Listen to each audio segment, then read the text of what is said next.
اعوذ باللہ من الشیطان الرجیم بسم اللہ الرحمن الرحیم اللہم صلی علی محمد النبی الامی وعلی آلہ وصحبہ وبارک وسلم۔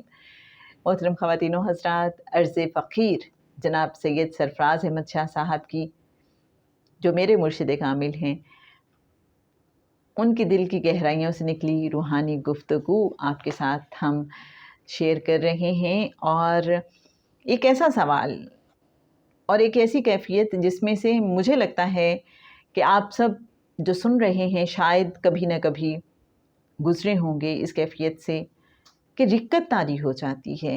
بعض اوقات آنسوؤں پہ کنٹرول ہی نہیں رہتا۔ آپ کسی ولی اللہ سے ملتے ہیں، کسی صاحب علم سے ملتے ہیں، ہو سکتا ہے کبھی آپ کے ساتھ یہ بھی ہوا ہو، آپ کسی مزار پہ گئے ہوں اور آپ کی کیفیت بڑی بدل گئی ہو، رقت طاری ہو گئی ہو۔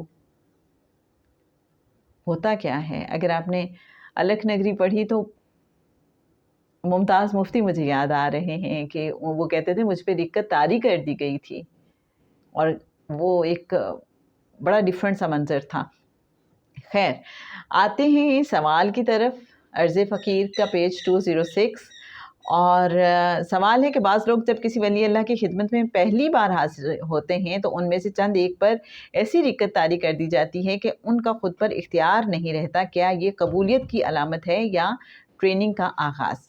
اس کا جواب شاہ صاحب فرماتے ہیں کہ یہ سچ ہے کہ یہ قصہ پیش آتا ہے جب کچھ لوگ کسی بڑے ولی اللہ کے پاس پہلی بار جاتے ہیں تو جن لوگوں کی روح نیک ہوتی ہے، نیکی کی طرف راغب ہوتی ہے، اگر وہ ان بزرگ کی نظر میں آ گئے اور انہوں نے دیکھا کہ ان کی کایا پلٹی جا سکتی ہے، جب وہ ولی اللہ ان پر توجہ ڈالتے ہیں تو ان پر رقت طاری ہو جاتی ہے، باوجود کوشش کے ان کے آنسو نہیں رکتے۔ یہ اس بات کی علامت ہوتی ہے کہ اس بندے میں نہ صرف یہ صلاحیت موجود ہے کہ وہ نیکی کی راہ پکڑے، بلکہ یہ اس کی بھی علامت ہے کہ وہ صاحب نظر کی نظر میں آ گیا اور وہ نوازا جائے گا اگر اس کی اپنی مرضی ہوئی۔